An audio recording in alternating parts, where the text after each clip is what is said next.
King Antiochus died, the Greek Empire decided to continue its attempts to oppress the Jewish rebellion. Now this time, the commander of the Greek army, Nicanor, was sent to Jerusalem in order to help the Greek supporters to regain the temple. Nicanor came with a big army to the mountains of Jerusalem, and there he came to Jerusalem through Bet Horon. And Yehuda again did not wait in Bethel, but came again to Mitzpah, the place of prayer of the prophet Samuel. We are now in the tomb of the prophet Samuel, and he prayed here with his men. And from here, he went to the battle in the valley of Giv'on, in the town of Hadashah. Come with me to the valley of Giv'on, and there we shall describe the 7th battle of Yehuda. Come with me.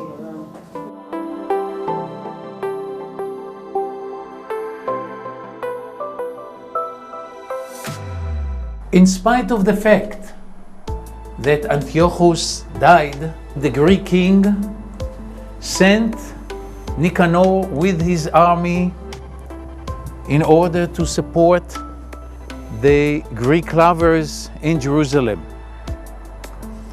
Nicanor with his army came to Bet Horon on the western slopes of the mountains of Jerusalem. Yehuda did not wait.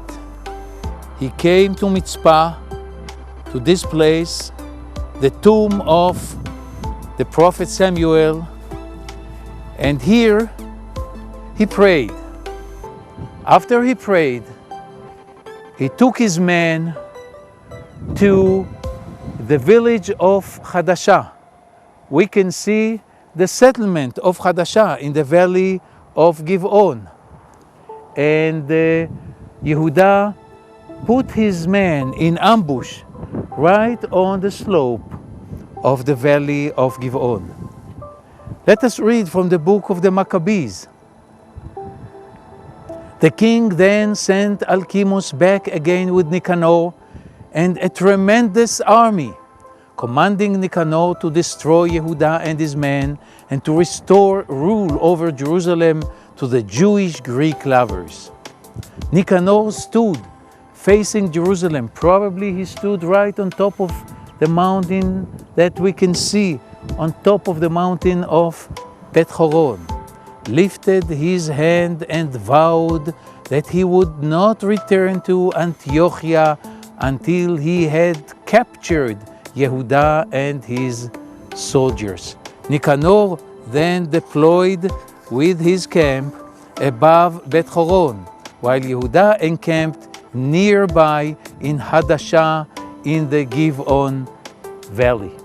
And again, what Yehuda did was to attack the Greek army that was coming up from Bet Horon, and indeed he succeeded to surprise them, and they scattered to all directions. As we read, once again, Yehuda strengthened and encouraged his men with prayer and Torah study, which he did right here in Mitzpah, reminding them how God had struck down the Assyrian army before the much smaller force of King Hezekiah. On the 30th day of the month of Adar, Yud Gimel Be'adar, Yehuda's men stormed the camp of Nicanor and dealt it a great blow. They killed the evil Nicanor, putting on display for the celebrating masses of Jews his head and arm that he had arrogantly lifted against Jerusalem. So it was a great victory, and they decided to commemorate that victory, they set this day, the 30th day of Adar, as a day of joy and thanksgiving for generations, because they thought that after the seventh battle, after the Greek army was defeated 7 times, they thought that this is the end, that the Greek army would not try again to oppress the rebellion. But they were wrong. The Greek king and the Greek empire did not give up. This time they sent Bakrides with the Greek army to the mountains of Bethel. This time they came from the east and succeeded to surprise Yehuda. Let us go back to the mountains of Beit El, and there we shall describe the 8th battle of Yehuda. Come with me to the mountains of Bethel.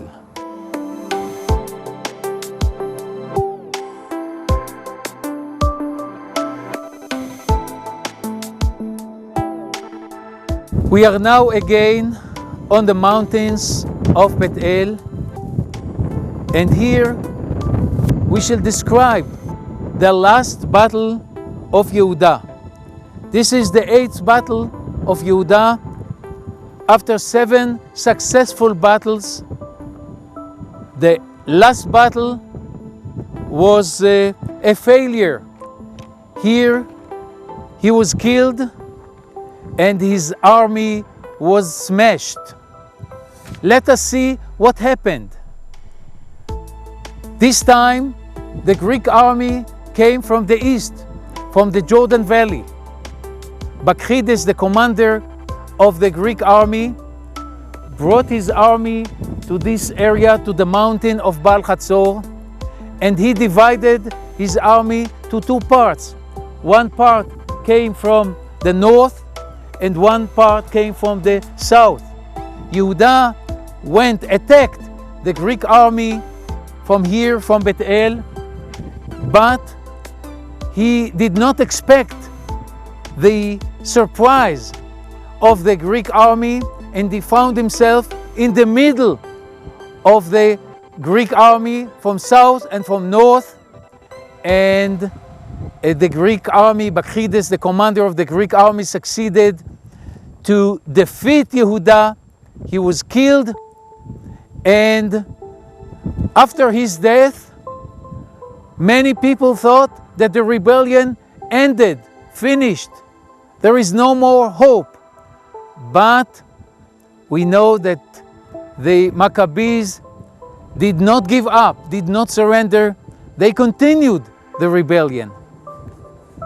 Let us read few verses from Hanukkah scroll about this battle, the last battle of Yehuda.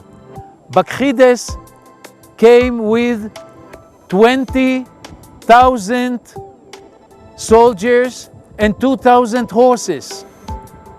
Yehuda gathered his men, but he was able to find only some 800 men who were willing to go out with him to war once again. We have to remember that this was after the inauguration of the temple, and many people went back to their home and thought that the rebellion was finished. So he found only 800 people, and when they saw the tremendous Greek force deployed against them, they asked Yehuda not to wage war until their entire army could regroup. But Yehuda refused to entertain any proposals to run away from the Greeks, and said to his men, "We must never retreat from our enemies, for retreat is the first step toward defeat. We had better die for our people and our Torah rather than run away in disgrace from our enemies." For a full day, Yehuda and his men fought with great valor and without fear.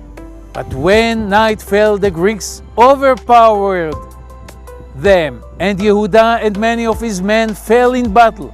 It was in the mountains of Bethel, where the rebellion had begun 7 years before, that Yehuda the Maccabee fell as a great hero, a man who had sanctified the name of God and brought great glory to his people. He died, but the rebellion did not end. Tomorrow we shall see the continuation of the rebellion. It was not here on the mountains of Bethel. Jonathan, the next commander of the rebellion, ran away from the mountains of Bethel to the mountains of Hebron. Come with me to the desert of Tekoa, and we shall see the continuation of the rebellion commanded by Jonathan, the brother of Yehuda. Come with me.